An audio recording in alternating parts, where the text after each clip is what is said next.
और चलिए सीधा रुख करेंगे बड़ी खबर की तरफ। उमा भारती ने पीएम को चिट्ठी लिखी है, बड़ी जानकारी है। महिला आरक्षण बिल को लेकर ये चिट्ठी लिखी गई है।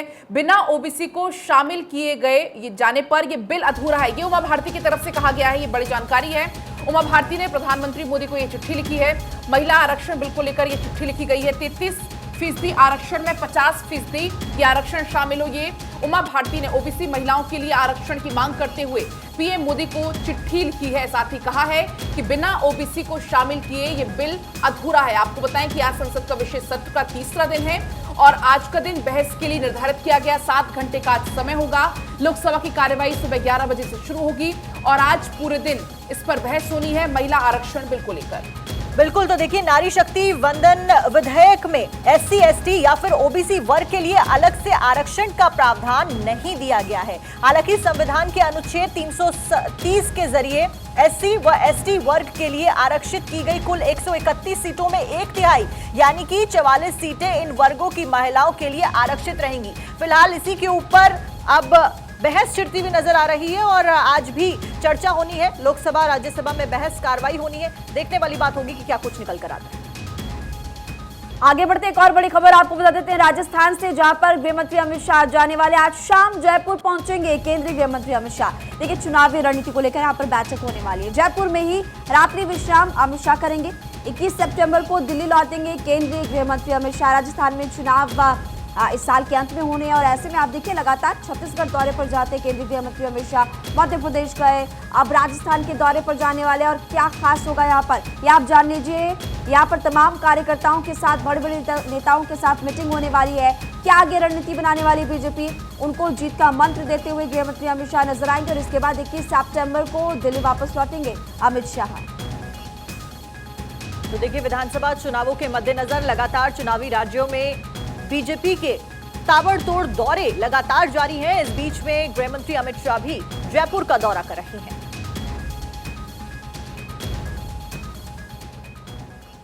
इंडिया अलायंस दलों के नेताओं की आज बैठक होने जा रही है। आईएनडीआई अलायंस के दलों की आज सुबह 10 बजे बैठक है, जो जानकारी मिल रही है। नेता विपक्ष के चैम्बर में विपक्षी नेताओं की बैठक होगी और देखिए, चुनाव की रणनीति के ऊपर लगातार ऐसी बैठकों का आयोजन किया जा रहा है। आईएनडीआई गठबंधन के द्वारा तमाम जो दल हैं, उनका पहला मकसद यही है कि किस तरीके से 2024 में आईएनडीआई एक ही सरकार बनाई जाए और इंडिया गठबंधन के जरिए जनता का विश्वास जीता जाए। और फिलहाल सबसे बड़ा मकसद यह है कि बीजेपी को किस तरीके से चुनावों में हराया जाए। साथ साथ में विधानसभा चुनाव भी लगातार जारी है। उस बीच चैलेंजिंग सिचुएशन उत्पन्न हो गई है।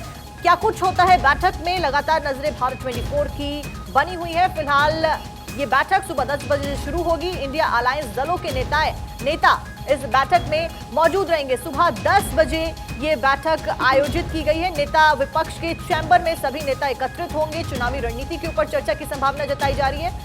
क्या कुछ होगा, नजरें लगातार बनी। और इस बीच राजस्थान से एक और बड़ी खबर है। गहलोत कैबिनेट की आज बैठक होनी है। दोपहर 12 बजे से ये बैठक शुरू होगी। सीएम आवास पर बैठक का आयोजन किया गया है। बैठक में कई प्रस्तावों पर मोहर लगने की संभावना है, तो ये बड़ी जानकारी है।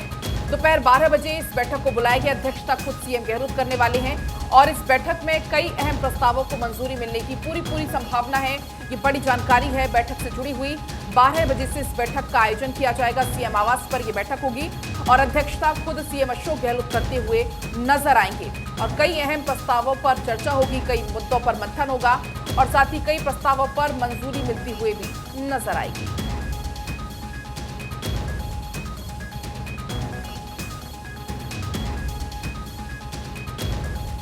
और चलिए एक बार फिर से अखबारों को हम पलट लेते हैं और एक और बड़ी खबर का हम रुख करेंगे। फ्रंट पेज की अगर हम बात करें तो कनाडा से जुड़ी हुई ये बड़ी जानकारी, जिस तरीके से भारत और कनाडा के बीच में तल्खी लगातार बढ़ रही है। भारत के ऐतराज के बाद कनाडा के पीएम ट्रूडो के सुर जरूर अब नरम पड़ते हुए नजर आ रहे हैं और कहना है उनका कि हम भारत को उकसाने की कोशिश नहीं कर रहे। हमारी कोशिश है कि जो हत्या का मामला है उसको भारत गंभीरता से ले। दरअसल हुआ क्या, कनाडा ने अलगाववादी नेता हैं हरदीप सिंह निज्जर, उनकी हत्या के मामले में, उसकी हत्या के आरोप में भारत के एक वरिष्ठ डिप्लोमेट को कनाडा से बाहर जाने को कह दिया।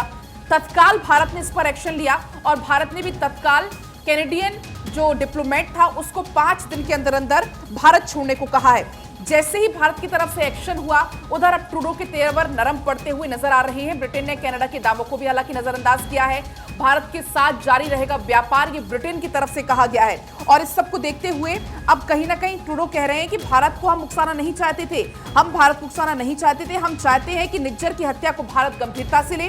उन्होंने आगे कहा, हम सब कुछ स्पष्ट करने के लिए भारत सरकार के साथ काम करना चाहते हैं।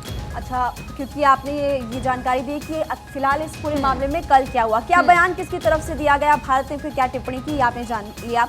हिंदुस्तान अखबार की अगर बात करें तो देखिए, सख्ती, भारत ने कनाडा के राजनयिक को निकाला, जैसे कि आपने ऑलरेडी जानकारी दे भी दी इसके बारे में। दैनिक भास्कर की हेडलाइन है कि कनाडा में साल भर में भारत विरोधी 15 घटनाएं और गिरफ्तारी एक भी नहीं हुई है।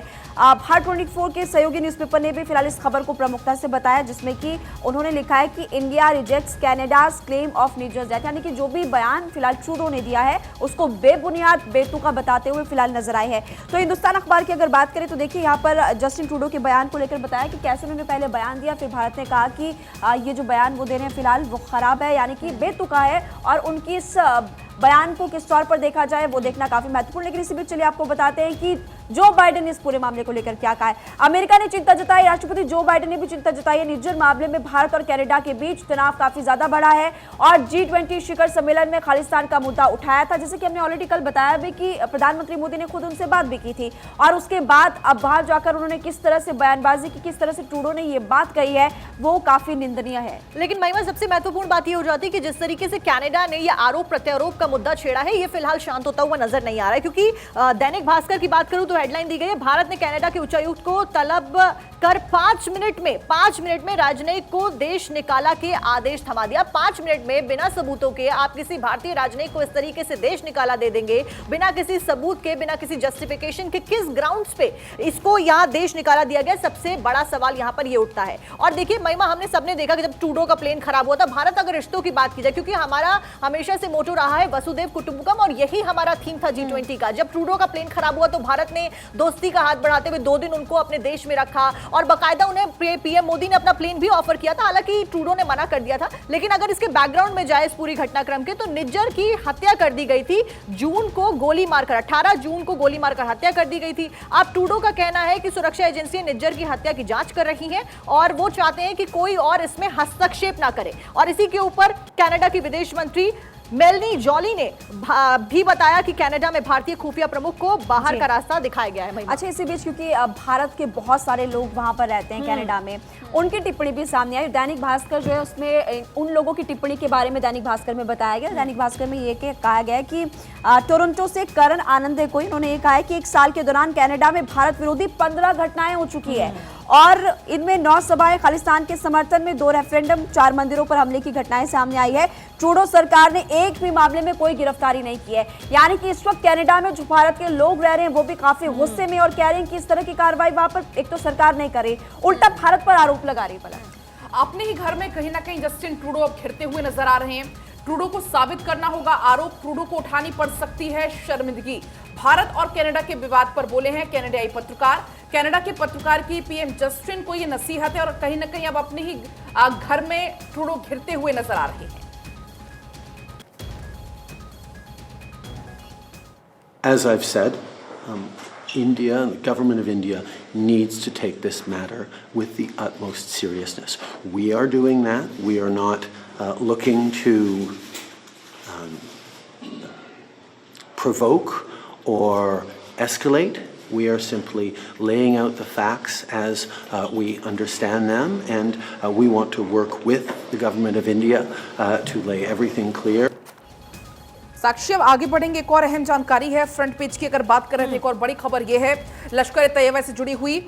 लश्कर कमांडर समेत 2 ढेर हुए हैं। 7 दिन के बाद अभियान अब जाकर खत्म हुआ है। जैसे कि हमने अपने 4 जवानों को खोया, 4 हमारे जवान शहीद हुए थे और उसके बाद से ही सुरक्षा व्यवस्था बढ़ा दी गई थी और अब बड़ी सफलता मिली है। लश्कर तैयबा आतंकी उजैर खान को मार गिराया है। 2 आतंकियों के शव मिले हैं। कोकरनाग में 7 दिन तक यह एनकाउंटर चला। सुरक्षा बलों का सर्च ऑपरेशन अभी भी जारी है, ये बड़ी जानकारी है। आतंकवादियों से पिछले 7 दिन से लगातार मुठभेड़ हो रही थी और जो कि अब मुठभेड़ अब खत्म हो चुकी है। सेना ने लश्कर कमांडर उजैर खान का शव बरामद किया, जबकि दूसरे आतंकी की पहचान फिलहाल नहीं हो पाई है। ये बड़ी जानकारी है। एक और आतंकी के मारे जाने की संभावना है, लेकिन जिसकी पुष्टि तलाशी अभियान पूरे होने के बाद ही हो सकेगी। देखिए, पीर पंजाल की वो पहाड़ियां थी, घने जंगल थे और बहुत ही मुश्किल था ऑपरेशन वहां पर चलाना, क्योंकि ऑलरेडी वहां पर आपने देखा कैसे आतंकी छिपे हुए थे और मोर्टार से अटैक हमारी सैनिक वहां पर कर रहे थे। हालांकि देखिए, इसी से पता चलता है कि हमारे जो सुरक्षा बल है, हमारे जो सैनिक है, वो ऐसे आतंकियों को चुन चुन कर पकड़ेंगे और चुन चुन कर उससे बदला लेंगे, क्योंकि किसी भी तरीके से आतंकी गतिविधियों को बर्दाश्त नहीं किया जाएगा। और हिंदुस्तान अखबार में फिलहाल ये हेडलाइन है, कामयाबी अनंतनाग मुठभेड़ में आखिरी आतंकी उजैर खान भी ढेर हो चुका है। आगे आप बताइए अगली खबर। बिल्कुल महिमा, और इसमें मैं एक और ऐड ऑन करूंगी कि 10 लाख का इनामी था यह आतंकवादी, जिसको सुरक्षा बलों ने सफलतापूर्वक ढेर किया। चलिए आगे बढ़ते हैं। उत्तर प्रदेश से जुड़ी खबर आपको बताते हैं। यूपी में निर्माण कार्यों को लेकर योगी सरकार का बड़ा फैसला सामने आया है। निर्माण कार्यों के लिए अब एकमुश्त जारी होगी धनराशि और 5 करोड़ रुपए तक की लागत के निर्माण कार्यों के लिए ये राशि जारी करने का निर्णय योगी सरकार ने लिया है। पहले 2 करोड़ रुपए के कार्यों के लिए ये राशि जो मुश्त थी उसको जारी किया जाता था, लेकिन अब ये नए तरीके से जारी किया जा रहा है निर्माण कार्यों के लिए। तो देखिए, योगी सरकार का फिलहाल ये बड़ा फैसला है और ऐसे में आपको हम लगातार बता रहे हैं कि कैसे यहाँ पर 2 करोड़ के लिए पहले राशि जारी होती थी, लेकिन अब फिलहाल निर्माण कार्यों के लिए एक मुश्त फंड जारी होने वाला है। आगे बढ़ते हैं, उत्तराखंड से जुड़ी हुई जानकारी आपको देते हैं। जोशीमठ को सरकार ने एक बड़ा तोहफा दे दिया है। केंद्रीय गृह मंत्रालय ने प्रोजेक्ट के लिए दी सैद्धांतिक स्वीकृति। 1800 करोड़ रुपए से अब शहर की तस्वीर बदलेगी। आपने वो तस्वीरें देखी थी जब जोशीमठ में आपदा आई थी, वहां पर घरों में दरारें पड़ रही थी और लोगों को अपने घर छोड़कर जाना पड़ा। कहीं कहीं पर उनको सराय में रखा गया, कई स्कूलों में उनके लिए प्रबंध किया गया था। मैं खुद इनफैक्ट वहां पर पहुंची थी और लोग काफी परेशान थे। लेकिन अब जोशीमठ के जो लोग हैं, आपदा से जो प्रभावित थे, उनको बड़ी राहत यहाँ पर मिलते हुए पलक नजर आई। बिल्कुल, 1464 करोड़ की राशि केंद्र सरकार अब देगी। 336 करोड़ राज्य सरकार इस पर वहन करेगी। पुनर्विकास के लिए कई निर्माण कार्य भी यहां पर अब किए जाएंगे। आगे बढ़ेंगे, एक और बड़ी जानकारी आपको हम पहुंचाएंगे। मानहानि मामले में सीएम अशोक गहलोत की अर्जी खारिज हुई है। दिल्ली की राउज एवेन्यू कोर्ट ने यह अर्जी खारिज की है। दोषमुक्त करने की अपील कोर्ट ने यह खारिज कर दी है। महिमा, तो देखिए, काफी लंबे से मामला लंबित है और यहाँ पर आपत्तिजनक टिप्पणी की बात कही थी गजेंद्र सिंह शेखावत ने। यहाँ पर सीएम अशोक गहलोत को फिलहाल राहत मिलते हुए नजर नहीं आ रही। संजीवनी क्रेडिट कोऑपरेटिव सोसाइटी घोटाले से पूरा मामला है और सुनवाई फिलहाल इसमें हुई है। आगे बढ़ते हैं, आदिवासियों पर सीएम सोरेन के तर्क तेवर। आबादी 12 करोड़, जनगणना में कॉलम तक नहीं है। देश में SC/ST के लिए सामाजिक सुरक्षा नाम मात्र है। महिला आरक्षण ठीक है, व्यवहार में भी फिलहाल वो उतरे, यानी कि आरक्षण तो ठीक है लेकिन इसको व्यवहार में भी उतारा जाए तो महत्वपूर्ण होगा। महिला आरक्षण की बात निकलकर सामने आ रही, इसको लेकर हम लगातार देख रहे हैं कि देश में अलग अलग राज्यों से भी इसको लेकर टिप्पणी आ रही है। अब आदिवासियों पर सीएम सोरेन ने भी फिलहाल टिप्पणी कर दी है। साक्षी, बिल्कुल महिमा, किसी तरीके का बिल जब पेश होता है तो आरोप प्रत्यारोप का दौर शुरू हो जाता है और एक अलग सी बहस छिड़ जाती है। हालांकि विरोध नहीं करते हुए नजर आ रहे, लेकिन फिर भी इसके ऊपर एक सवाल खड़ा होता हुआ नजर आ रहा है।